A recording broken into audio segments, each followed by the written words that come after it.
Այնուամենայնիվ եւս մեկ անգամ այս սուր տեղեկատվությանը մենք անդրադառնանք, որովհետև ստացվում է, որ Վարդան Օսկանյանի կինը բարեգործական կազմակերպություն է հիմնադրում եւ այդ բարեգործական կազմակերպության իրականացած ճակերտավոր բարեգործության արդյունքում տարեկան 120 երեխա,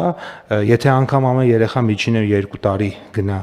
մանկապարտեզ, ապա ստացվում է 1200 դիլիջանցի երեխա 20 տարի զրկվել է մանկապարտեզ գնալու իրավունքից։ Այսինքն Վարդան Օսկանյանի եւ իր տիկնոջ բարեգործության արդյունքում 1200 դիլիջանցի երեխա ընդհանրապես 20 տարվա ընթացքում չի գնացել մանկապարտեզ։ Այս մարդկանց բարոյական նկարագիրը եւ իրանց իրականացրած բարեգործությունների շրջանակը, որից Հայաստանի Հանրապետության քաղաքացիները մինչեւ կոկորտը կուշտ են։ Համաձայն եմ, պարոն Պապոյան, բայց հարգելի գործընկերներ, ես ուզում եմ մեր ուշադրությունը հրավիրել մի այսպիսի հանգամանքի վրա,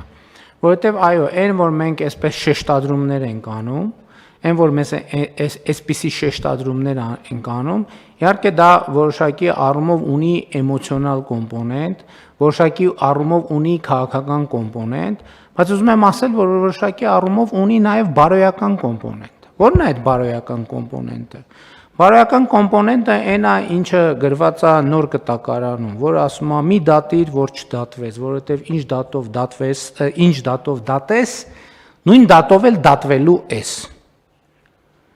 Սա շատ կարևոր նրբություն է, որի վրա ուզում եմ մեր ուշադրությունը հրավիրեմ, որովհետև այս բոլոր համակարգերը, որ մենք ներդրում ենք, այդ բոլոր համակարգերը ներդնելը միայն նրա մասին չի, որ մենք ուրիշներին դատում ենք, այլ նրա մասին է, որ ինչ դատով ուրիշներին դատում ենք, նույն դատով մենք էլ ենք դատվելու։ Գոնե իմ ըմբռնումը այսպիսին է։ Ասենք մենք չենք կարա վերցնենք մանկապարտեզը նախկին պաշտոնյայի կնոջից եւ տանենք տանք մեր կնոջը լավ չի ինչու։ Եվ չեն կարող տանել տան մեր կանանց, մեր երեխաներին եւ այդպես շարունակ։ Որովհետեւ միշտ մեջբերում են նոր ասում են մի դատիր, որ չդատվես, վերջակետ։ Բայց այդ նախադասությունը ուրիշ է, ասում է մի դատիր, որ չդատվես, որովհետեւ ինչ դատով դատես, նույն դատով էլ դատվելու ես։ Հիմա մենք ապօրինի գույքի բռնագանձման այդ 4 ուղղությունները, իմիջիայլոց ուզում եմ մեր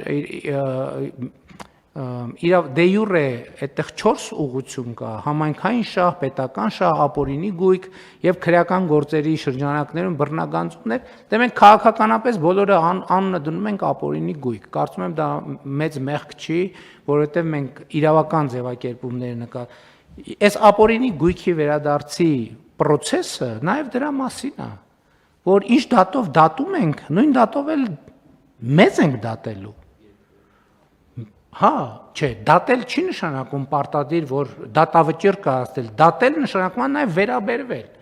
Այսինքն նույն վերաբերմունքը մեր դեպքում է լինելու, մեր դեպքում։ Ես ձեզ ավելին ասեմ, մեր իշխանության ժամանակ նման համակարգով օտարված գույք մենք վերադարձրել ենք, մենք նույն համայնքային շահի պաշտպանության եւ քրեական գործի շրջանակում մեր կառավարության օրոք, մեր պաշտոնյայի կողմից կայացրած որոշմամբ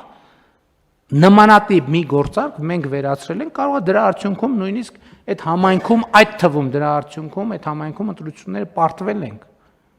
Բայց կապ չունի։ Սկզբունքը դրված է, չի կարող, մերոնք ձերոնք չկան։ Կա գույք, կա պետական գույք, եւ կա օրինական գույք, եւ կա ապօրինի գույք։ Կապ չունի։ Եվ այս սկզբունքային ճանապարհը մենք շարունակելու ենք, եւ ուրիշ տարբերակ չկա։ Ես ուզում եմ ասեմ, այո, իհարկե քաղաքական կոմպոնենտ կա, ու քաղաքական կոմպոնենտն այն չի, որ մենք ինչ որ մեկի դες թշնամացած ենք ուզում, քաղաքական կոմպոնենտն է նա, որ մենք մարդկանց առաջ ստանձնել ենք պարտավորություններ, բայց մյուս կողմից տեսեք, հիմա Սահմանադրական դատարանը որոշում է կայացրել, իրավական համակարգ է ստեղծել, հա ինչ որ հայցերից դատախազությունը կհրաժարվի եւ կառավարությունն չի առարկում, որովհետեւ եթե մեր սկզբունքը լներ բոլոր տեղերից հնարավոր ամեն ինչը վերցնել, այսքան չենք չարչարվի, ժողովուրդ ջան։ Այսքան չենք չարչարվի, այսքան օրենքի նախագիծ, փոփոխություն, նոր օրենք, նոր դատարան, նոր համակարգ, համադրական դատանի որոշում եւ այլն, եվրոպական դատանի, հենա կգնայինք կվերցնենք, բայց 10 անգամ դրան անդրադարձել ենք։ Մենք չենք ուզում մեր երկիրը իրավականության ռելսերից դուրս դնենք, որովհետեւ դա իրավակարգի եւ պետության կորուստ կլինի։ Բայց մյուս կողմից էլ մենք հետևական ենք, որովհետեւ այո մարդկանց առաջ ստանձնել ենք պարտավորությունը, այո ուշացումով գուցե ուշացումով այդ համակարգը թափ է հավաքում եւ բնականաբար մեծ հակազդեցություն իմիջիայլ ինչքան գնա այդ հակազդեցությունը մեծանալու է։ Եվ այս նաեւ այդ հակազդեցությանից պաշտպանվելու համար է, որ մենք հասցեական թիրախային պետք է ասենք։ Ես պատահական օրինակը չբերեցի։ Այդ նույն ժամանակ ես գիտեի, չէ, բնականաբար ում անվան հետ է կապվում, բայց ես ոչ մի անուն չտվեցի մտածելով դե լավ դե